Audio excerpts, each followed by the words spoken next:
Hello students, I hope you all are well.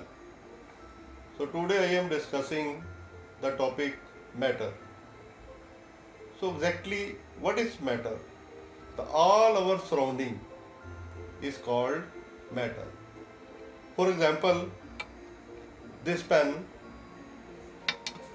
this ball, this book and all the things in our surrounding is called matter. So students, you know what is not matter. So you can say shadow of anything, the light coming from any source and sound coming from any source is called non-matter. So the exact definition of matter is anything which occupies space and has some mass is called matter. The matter is made up of particles. These particles may be atoms or molecule. So what is atom? What is molecule? We can discuss later on.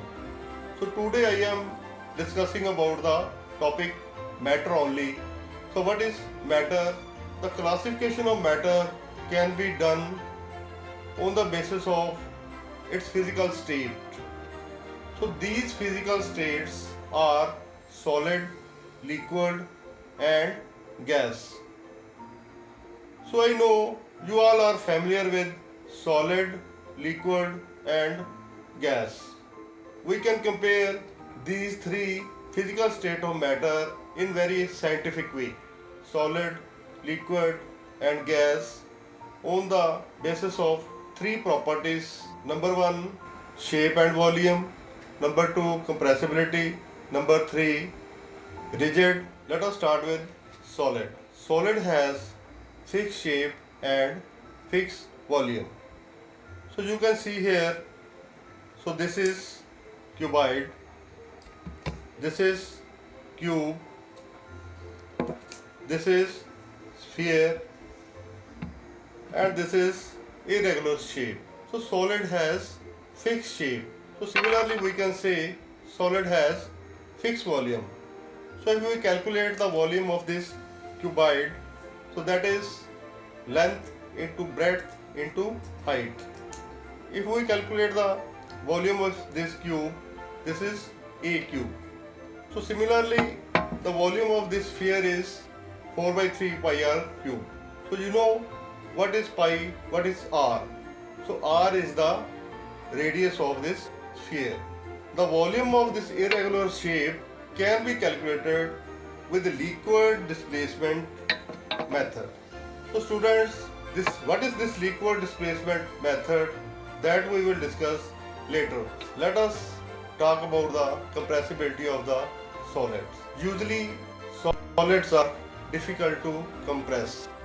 So if I try to compress this cube, I couldn't compress it. You can see this solid cannot be compressed. Similarly, if I try to compress this sphere, I couldn't compress this sphere. From this, I can say the solids are difficult to compress. Solid are rigid because they have fixed shape. Now let's take a look at liquids. Liquid has fixed volume but it has not fixed shape.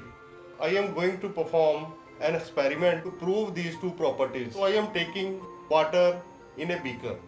You can see the water is 200 ml.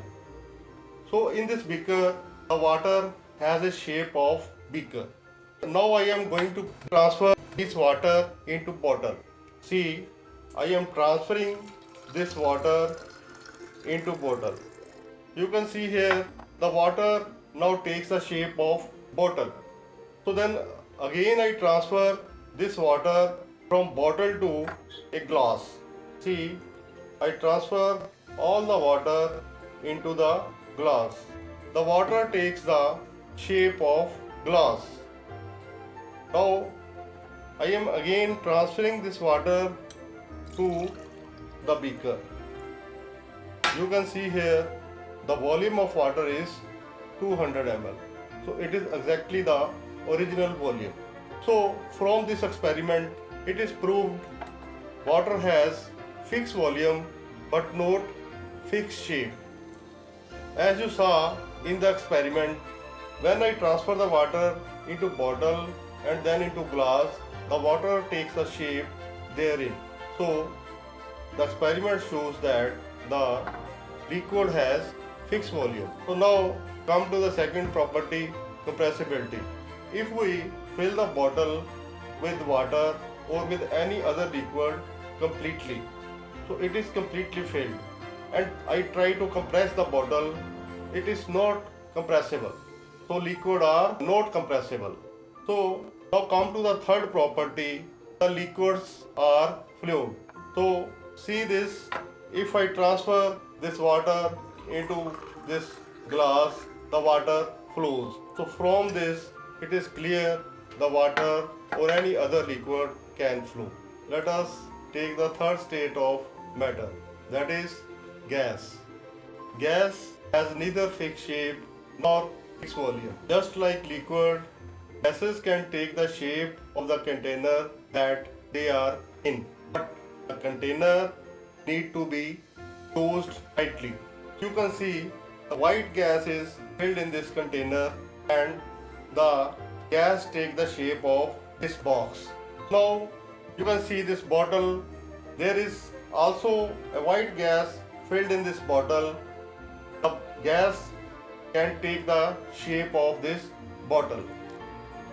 So now come to the compressibility. Compressibility of gases. Gases are highly compressible. So you can see I have a balloon filled with the gas. So if I squeeze this balloon, it is highly squeezable.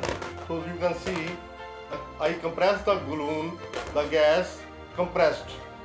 So if I squeeze this bottle, see the gases are squeezable. So now come to the third property, that is gases can flow easily. So if I open this bottle, you can see the gas flow from the bottle. So from this experiment, it is clear that gases can flow. So student, this is all about the matter and its properties. So thank you very much.